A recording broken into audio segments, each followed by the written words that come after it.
நீங்கள் தேவனோடு பழகி பாருங்க. ஹல்லேலூயா. நீங்க அவரோட கூட பழகுவீங்கன்னு சொன்னா அதனால் உங்களுக்கு நன்மை உண்டாகும். ஹல்லேலூயா. யோபு பாருங்க, தேவனோடு கூட பழகுனதால்தான் அவ்வளவு பிரச்சனைகள் வந்தாலும் சொல்றாரு, நீர் என்னை கொன்று போட்டாலும் உங்க மேல நம்பிக்கையா இருப்பேன். ஹல்லேலூயா. ஆகவேதான் பாருங்க, யோபுவை கர்த்தர் ரெட்டிப்பாய் ஆசீர்வதிச்சாருங்க.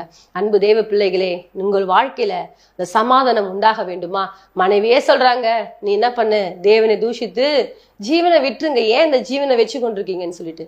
ஆனா கூட பாருங்க, யோபு கர்த்தரிடத்துல நன்மை பெற்ற நாம தீமையை பெற வேண்டாமா என்று சொல்லி அவரோடு கூட பழகினதுனால தேவன் என்னை ஒருபோதும் கைவிட மாட்டார். தேவன் என்னை வாழ வைப்பார். தேவன் என்னை ஆசீர்வதிப்பார். தேவன் என்னை கொன்று போடுகிற தேவன் அல்ல, என்னை ஆசீர்வதித்து என்னை உயர்த்துகிற தேவன் என்பதை யோபு புரிந்து கொண்டார். ஹல்லேலூயா. ஆகவேதான் ரொம்ப அழகா சொல்றாரு, என்னை கொன்று போட்டாலும் அவர் மேல நான் நம்பிக்கையா இருப்பேன். ஹல்லேலூயா. தேவ பிள்ளைகளே, உங்கள் இதயத்துக்குள்ளாக தேவ சமாதானம் இருக்க வேண்டுமா?